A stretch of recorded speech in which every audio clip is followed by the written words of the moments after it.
I hope you gave to yourself today. I hope you did something to take the stress away. Maybe it was going out or staying in, talk with a friend, or spoke within to bring yourself centered. I'm sure these moments are like a light that flickers off and on. Relief is there and then it's gone. Those feelings never seem to be there for too long. Only for a minute you can experience it. But consistency changes that minute to an hour, a waterfall that was once a shower. But only if you have moments where you put yourself first, not he or she, but a focus on me. Self care is telling yourself thank you, saying prayers, asking God for the breakthrough, thanking your mind for being clear and not instilling fear, loving myself so I can love you. I must have my own fruit to be fruitful. Being stressed thin can pop the band, hurting myself and you. In order to reach my potential, I must refresh and be new. I need to give to myself as much love as I give you. I truly care for you, I do, but it's okay to be a little selfish too. And welcome back to episode number 2 of the Pain and Power Podcast. This is your host, Justin Banks, and we're talking about self care today. It's a very trendy word now, and sometimes I get nervous when something is trendy. Trendy sometimes means it's a fad or it's something that won't last or gets monetized. And it's funny that when money is sometimes added to things, it can still lose its value because it's not real or genuine. Fake things that are posted for promotion and not really help us does not make our lives better. I talk about this because maybe this self care thing is hard for you. I got to be completely honest and say that self care may be one of the hardest things that I'm trying to learn to this day. I don't have it down at all for a bunch of reasons. I mean, first off, I grew up thinking that if I just work hard to the point of exhaustion, then all the rewards and blessings will come my way. What I didn't know was that sometimes you can give 100% to a job or to a person, but you can be given 100% to a dry place and nothing will come out of it. You'll just be drained with nothing to show for it. I didn't know that working hard to the point of exhaustion can literally make you sick. I try my best to be a healthy person, but there have been times when I've worked myself to the ground and all of a sudden I get this terrible cold or infection and it takes me out of commission. I hated that I had to sit down. I thought my days were being wasted. There was no time to rest because I had work to do to make it in life. Even God rested too, so why shouldn't I? Sleep is essential to the body for a reason, so why shouldn't I rest? But it still took a while for me to listen. I also didn't know that working myself to exhaustion can sometimes come from a poverty mindset. The wealthy work hard, but they take their vacations too. And sometimes when folks are telling you to work hard, they're really saying, work hard for me. And you do for years and years and decades, and sometimes with nothing to show for it.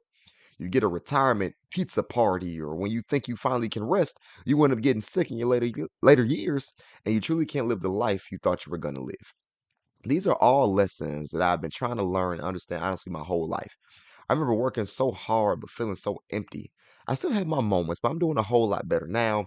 But I remember being asked by so many people that care about me to just have some fun, get out and do something, just explore, but I could never do it. For a while, it was because I was, a pretty anxious person, but I also didn't think I had the time. I had work to do.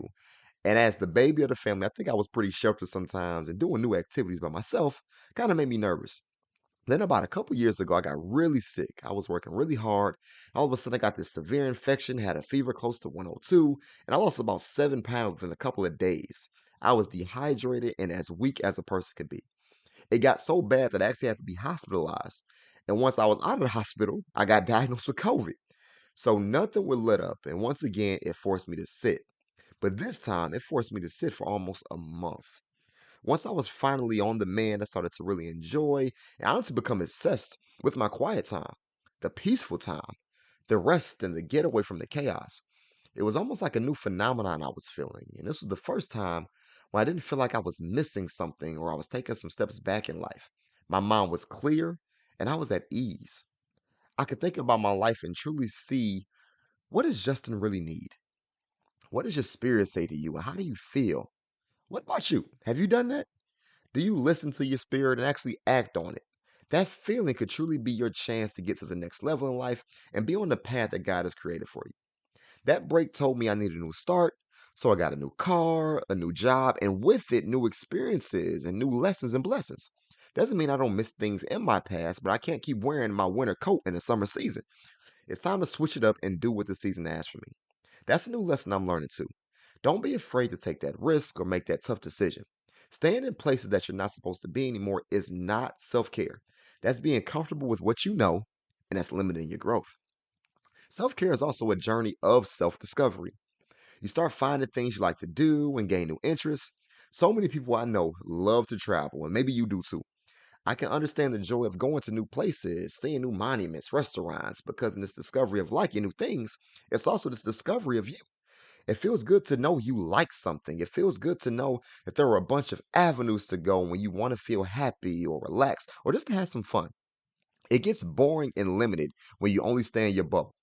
Even as I'm saying this, I'm realizing that if I'm created in God's image, why have I been limiting my thoughts and my adventures, not seeing all of his creations? Personally, pain to power for me is overcoming that fear of the what ifs and enjoying the moment and taking that risk. And even though I can't hear you, this is a conversation. And I want you to ask yourself, what do you have to overcome to turn your pain into power? So I want to provide some examples of self-care. Some things I've done, and there are some things I want to do, and some of these things I give may be intriguing for you as well. So for me, something I love to do is go to museums or art exhibits. I love it. I think it's one of the rawest forms of connection to know or to try to interpret what someone is thinking or feeling and see it transform into creation.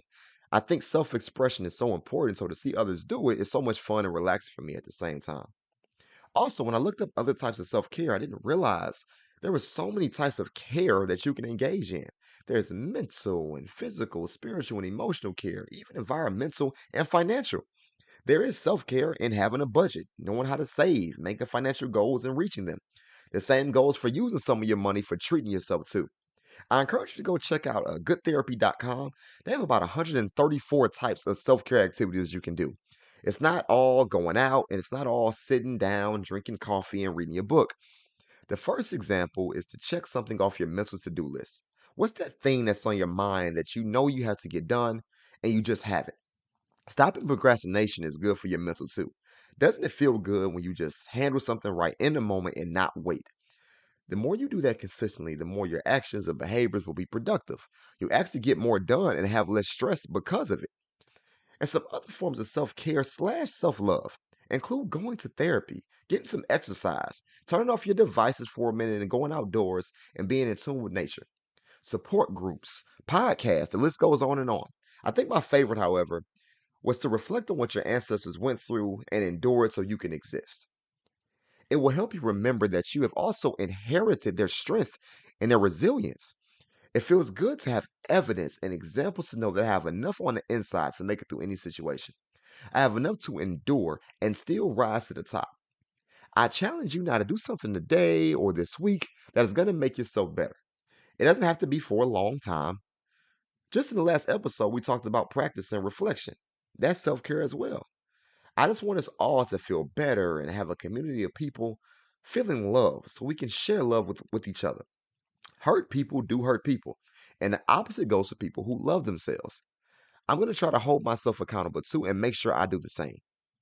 I hope there was something you connected to, and there's so much more to come in terms of self care and just having more pain and power. I hope we can continue to be powerful, and I hope to see you in the next episode.